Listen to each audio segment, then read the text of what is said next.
dari sehat walafiat, saya bisa mati 3 kali, saya sehat lagi, kembali seperti semula, seperti tidak apapun pernah terjadi pada tubuh saya.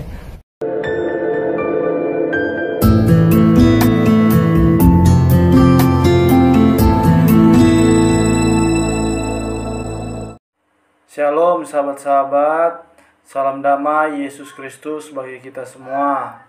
Puji nama Tuhan, banyak hal-hal yang ajaib yang Tuhan kerjakan bagi kita semua di akhir zaman ini.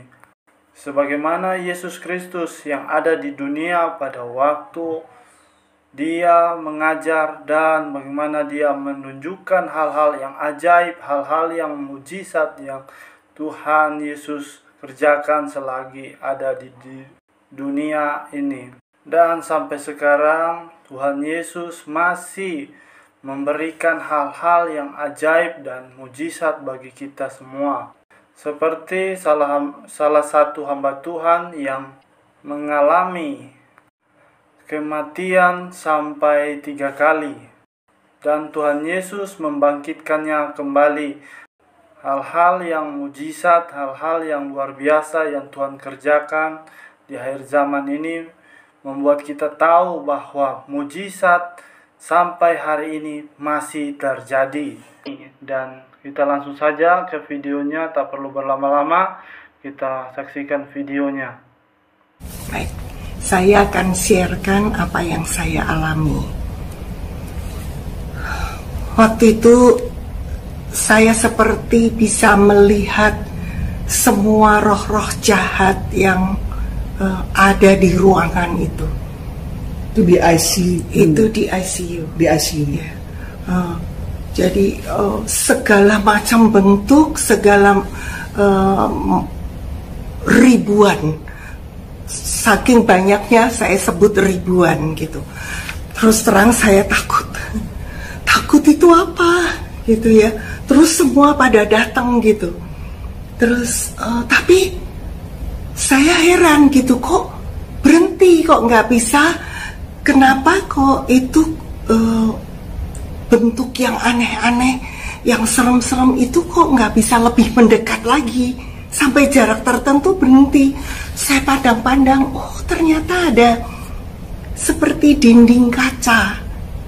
Dinding kaca yang menahan mereka sampai ke saya gitu. Jadi rada tenang ya, hati saya rada tenang. Tapi saya bertanya, kenapa kok bisa ada dinding kaca gitu. Pertama, kenapa kok kaca? Kenapa kalau tembok, kalau kita dilindungin gitu kan tembok, tapi kenapa kok kaca gitu. Suara itu ada suara berbicara, aku mau engkau lihat itu semuanya yang terjadi, makanya itu kaca, supaya kamu bisa lihat. Dan kenapa, saya tanya lagi, kenapa ada itu tembok yang melindungi saya?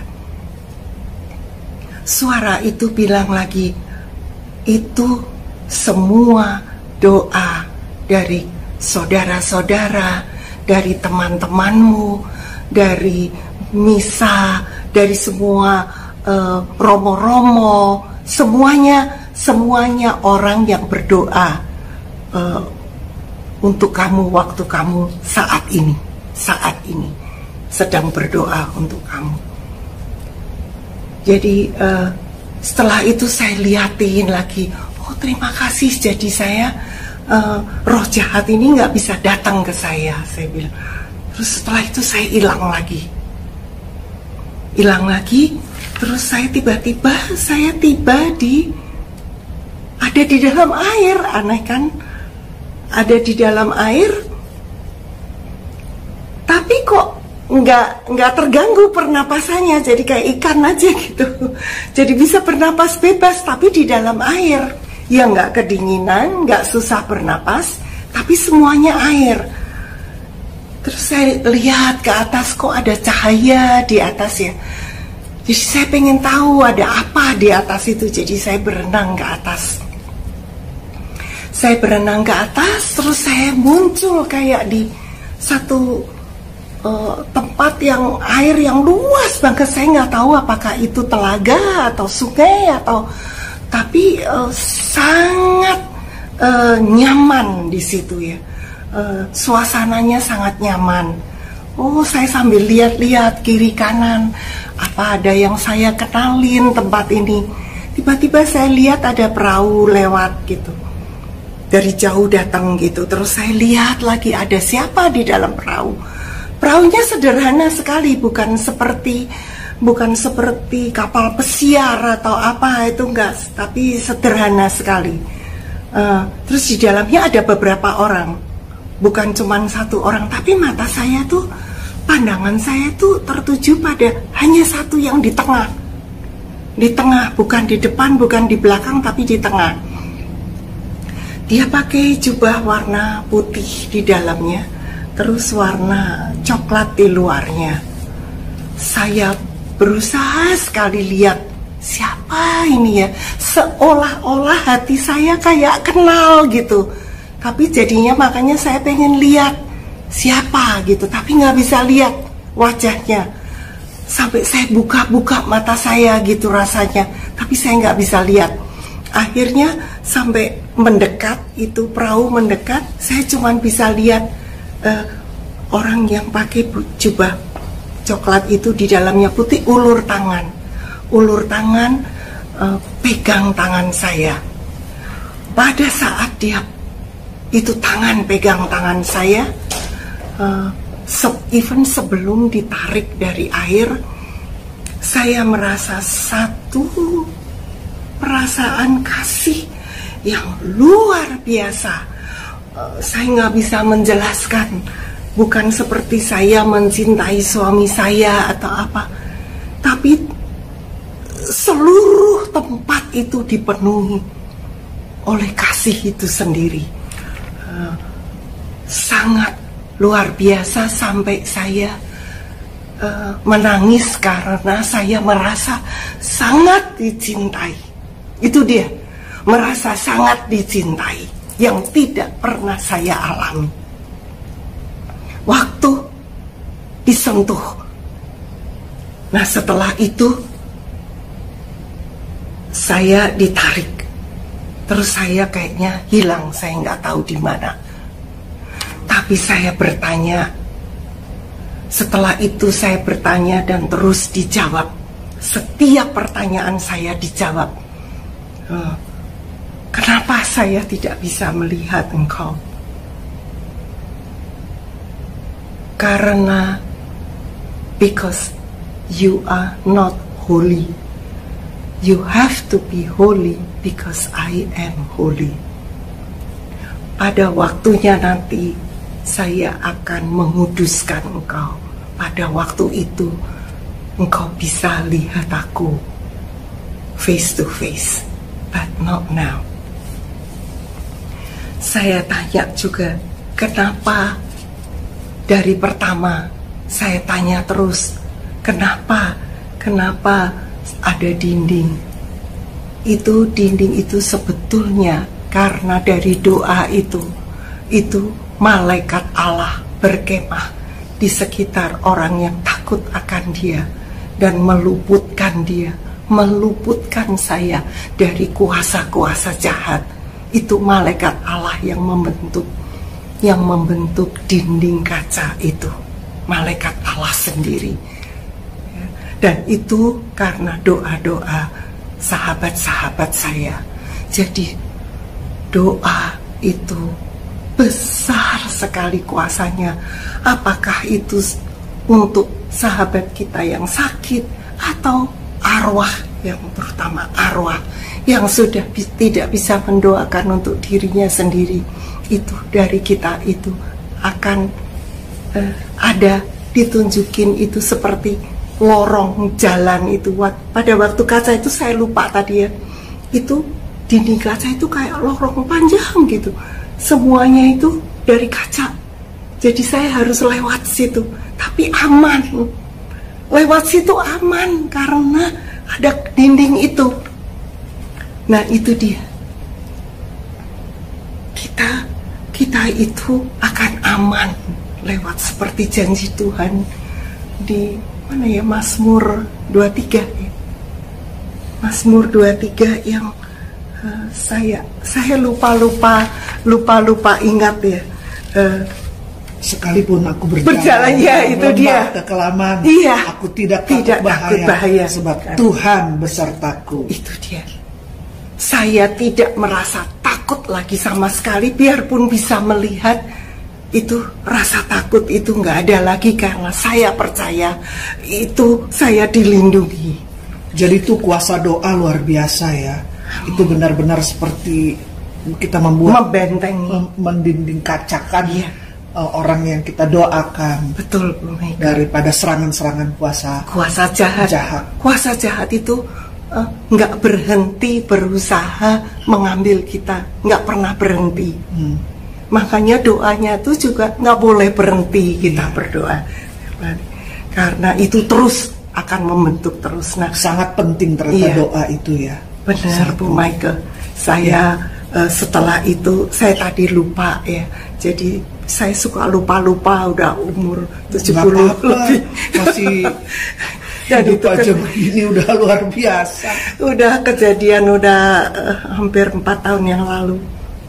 Jadi setelah itu kembali tadi ke saya bertanya ya, kenapa di dalam air gitu ya. Karena Tuhan masih mau menguduskan ya. Iya. Tadi dibilang karena kamu masih perlu dikuduskan. Betul. Karena Allah adalah kudus ya. Jadi karena itulah dari dalam air gitu. Betul. Ya. Apabila ada di Yesaya itu yang apabila engkau menyeberang melalui air, aku akan menyertai engkau. Atau melalui sungai-sungai, engkau tidak akan dihanyutkan. Saya nggak hanyut, nggak tenggelam di dalam literally sungai waktu saya ada di situ, apapun karena saya bertanya kenapa di dalam air. Terus di 2 Samuel 22 ayat 17 itu ternyata ada. Saya tuh heran kenapa kok saya di dalam air, ternyata ada di Alkitab semua. Jadi Alkitab itu benar, nggak bohong. Amin. Benar-benar terjadi, benar-benar ada. Ya, karena ternyata apa yang saya alami itu semua tertulis di Alkitab. Ia menjangkau dari tempat tinggi, mengambil aku, menarik aku dari banjir. Wah, persis banget. Jadi itu luar biasa banget. Jadi Tuhan, mana saya tahu ada ayat itu, nggak pernah tahu. Tapi Tuhan memberi penjelasan. Karena kamu bertanya kenapa di air, kenapa mesti dikuduskan di air, supaya kamu bisa menjadi kudus. Kayak dicuci gitu ya. Iya, seperti dibersihkan lagi gitu. So jadi dari situ tadi saya sampai mana ceritanya? Oh, itu yang jubah ya. Jubah ada di dalamnya putih, di luarnya coklat. Iya. Terus di situ sebetulnya saya nggak bertanya, tapi dengan sendirinya seperti dijelaskan. Saya bertanya mengenai dinding, saya bertanya mengenai air. Terus penjelasannya itu berlanjut terus. Kenapa aku pakai jubah putih? Nah, kira-kira siapa tuh yang pakai jubah putih dan coklat? Saya tahu benar dari dalam hati saya itu Yesus sendiri yang menolong saya. Makanya saya ingin lihat mukanya, tapi memang belum waktunya. Ya saya terima belum waktunya. Ya, karena masih harus kuduskan. Masih adalah yang harus di. Iya, saya masih berdosa. Penanya dosa. Ya, jadi di situ mengenai pengudusan itu sebetulnya memang juga ditulis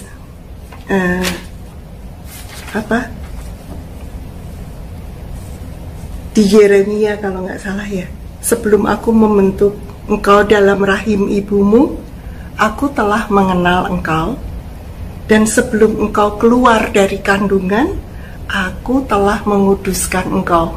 Jadi kalau waktu kita lahir udah dikuduskan, kita mesti jaga, mungkin gitu maksudnya. Maksud jubah putih itu supaya kita tetap kudus terus.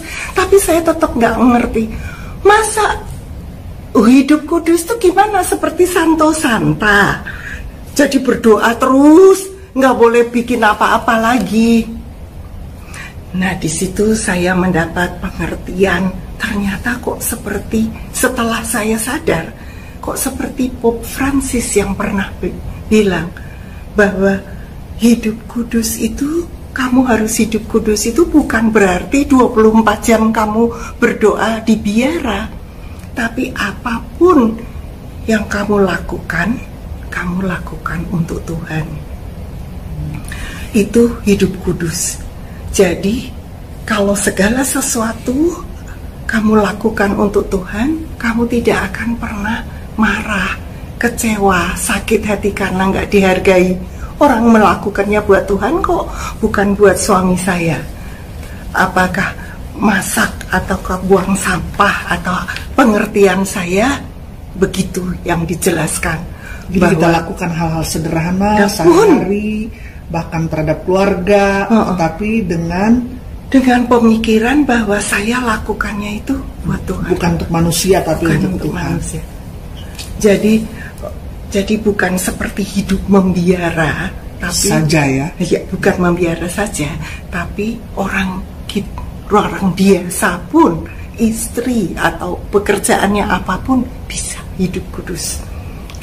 Itu yang dimaksud Yesus dengan hidup kudus untuk orang awam, barangkali begitu ya.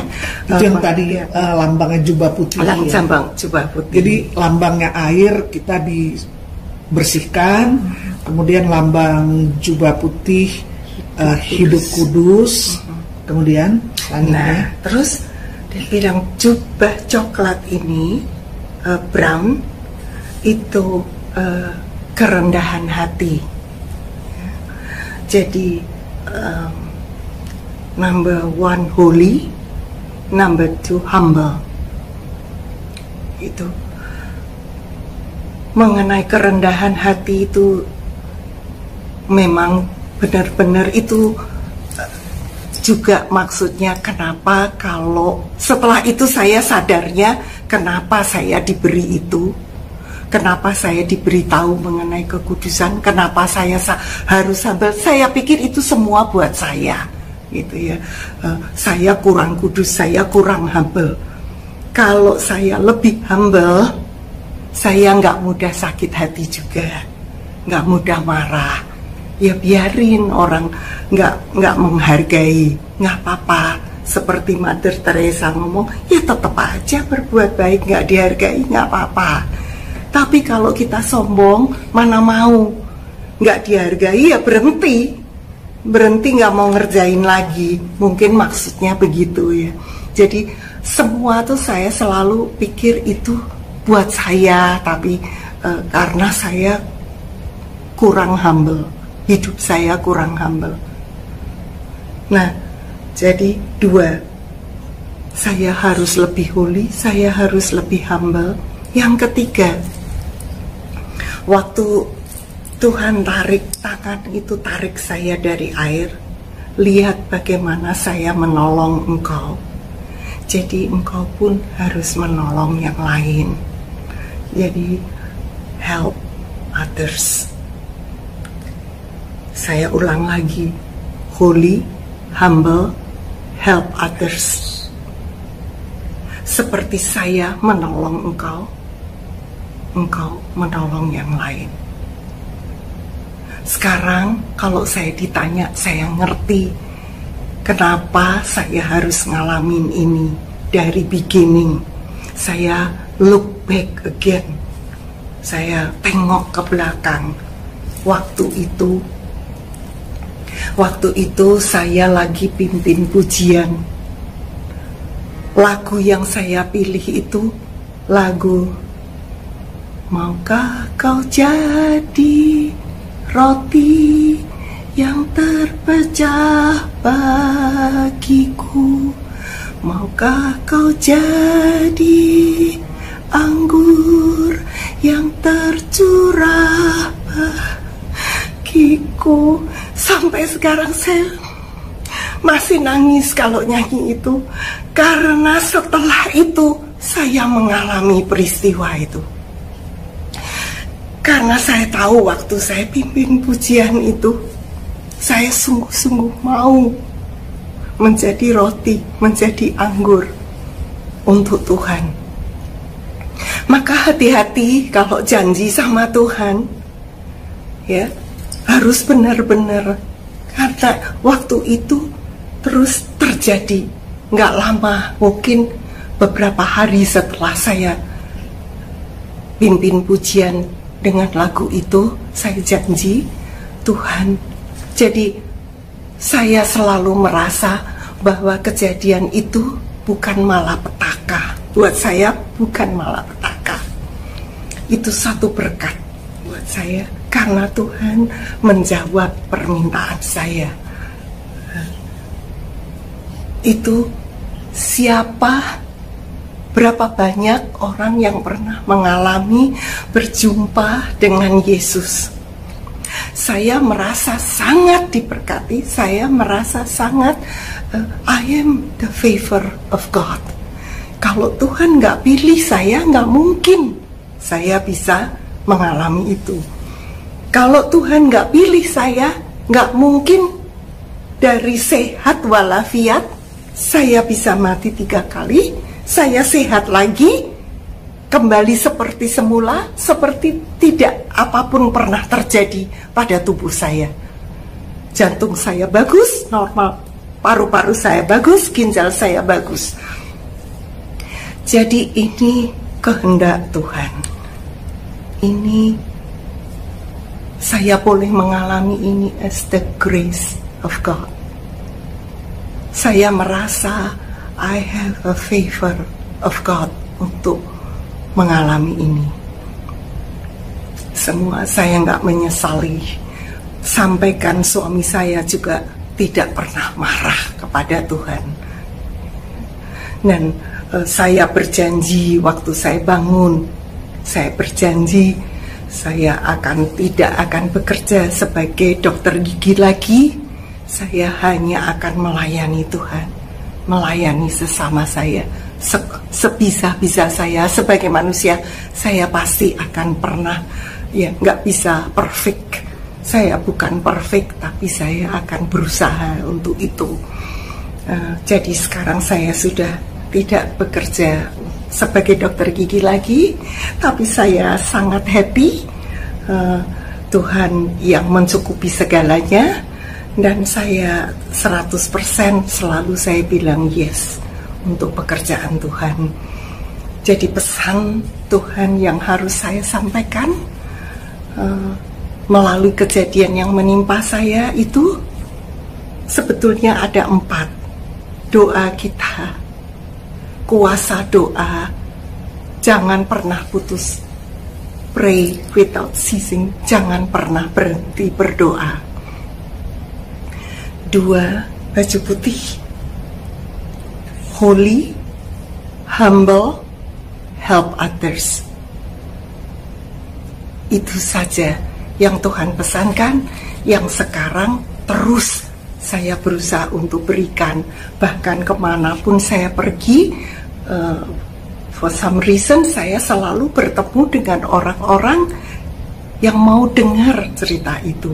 Apa bekas pasien atau di tempat saya berolahraga, saya selalu menceritakan mengenai kebaikan Tuhan. Ya, makin banyak orang tahu bahwa itulah yang harus kita persiapkan di dalam hidup kita yang sementara di dunia ini. Pada dasarnya Tuhan hanya menunjukkan bahwa Tuhan bisa melakukan mujizat. Amin. Dan segala sesuatu tiada mustahil. Amin.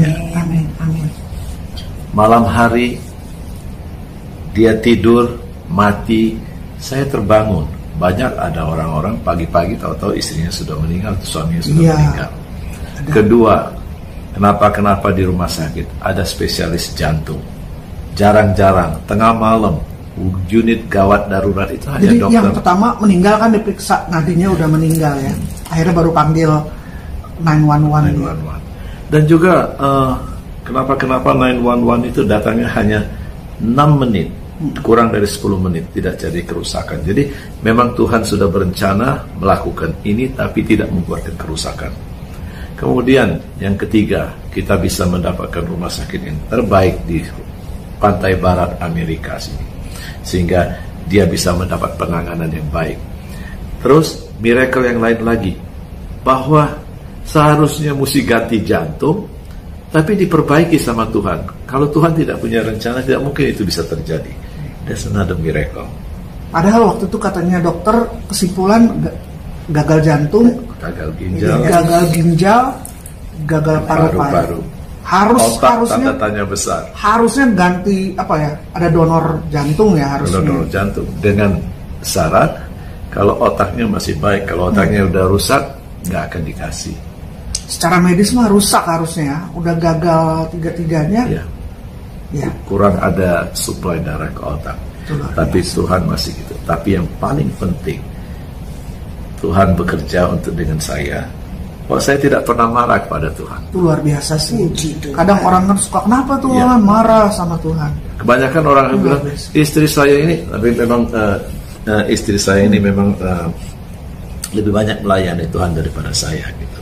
Saya cuma orang di belakang, supirnya gitu, main musik, ikut nyanyi begitu. Baik sekali. Ya. Itu pelayanan juga. Ya. Tapi kenapa bisa terjadi seperti begini? Orang bertanya-tanya gitu, kenapa? Satu hal, saya tidak pernah marah pada Tuhan. Itu saja sudah satu tanda bahwa Tuhan bekerja ini untuk purpose yang lebih besar lagi gitu. Begitu aja saya yang bisa lakukan, bisa jawab gitu. Walaupun sampai sekarang saya itu masih tetap khawatir terus dan saya trauma. Jadi kalau dia diam malam-malam nggak ngorok, itu saya mesti bangunin gitu. Ya. Supaya saya tahu gitu. Ya. Nah, jadi yang penting miracle itu memang ada. Seperti Forrest Gump bilang, miracle happen every day. My mother said, miracle happen every day. It is true. Mujizat terjadi setiap hari, itu adalah kenyataan. Luar biasa. Yang masih sampai sekarang sudah dijelaskan oleh Diana bahwa purpose-nya itu bahwa dia akan melakukan pekerjaan Tuhan terus-terusan. Tapi mungkin bagi saya ada yang lain lagi mungkin untuk membantu dia melakukan tugasnya gitu. Sehingga sekarang ini kan kalau saya selalu saya bangunin gitu tiap malam kalau dia lagi diam gitu. Pesannya sama saya cuma satu. Kalau episode ini terjadi lagi, jangan coba-coba menghidupkan saya kembali. Iya, karena saya tuh gak bisa ngomong dengan kata-kata. Enak banget, enak sekali waktu di sana itu. Jadi seperti yang saya tadi udah pernah bilang itu, bagaimana merasakan kasih Tuhan itu ke seluruh badan, ke seluruh ruangan, pokoknya saya nggak bisa menjelasin, tapi enaknya setengah mati. Jadi saya tidak akan mau dibangunkan lagi. Saya mau tinggal di situ. Begitu saya bangun, sakit semua waktu saya sadar. Tapi waktu di situ, luar biasa bahagianya gitu. Jadi mungkin pesan Tuhan juga kalau itu jangan takut kemana kita pergi kalau kita sudah meninggal, karena kita pergi ke tempat yang luar biasa enaknya. Jadi itu saja juga sudah membuat saya menjawab pertanyaan saya yang dulunya memang saya takut. Kalau melihat orang mati takut, tapi sekarang saya bilang sama suami saya, jangan dihidupin lagi, biarin saya tinggal di sana bersama Yesus. Puji Tuhan. Jadi kalau bukan karena kasih karunia Tuhan, tidak mungkin ini bisa terjadi. Puji Tuhan. Begitu. Jadi segala pujian dan segala hormat, kemuliaan hanyalah bagi Yesus Kristus Tuhan yang tidak berubah, tetap sama kasih kuasanya dulu, sekarang, sampai selama-lamanya. Amin. Yesus hidup. Yesus bukan Amen. hanya Allah sejarah, Allah teologi, Allah filsafat, tapi Yesus adalah Allah yang bangkit dan hidup berkuasa sampai selama-lamanya. Amin. Karena dia adalah kebangkitan dan hidup. Kita melihat 3 kali meninggal, dibangkitkan, dan ada pesan daripada Tuhan. Dan di dalam Yesus Kristus Tuhan, kita juga percaya kalau roh kita meninggalkan tubuh yang fana ini, alias meninggal, kita pasti bersama dengan Yesus akan bangkit kembali dan hidup di dalam kehidupan yang kekal di rumah Bapa di sorga dan dalam perjamuan yang abadi bersama-sama dengan Yesus Kristus Tuhan kita.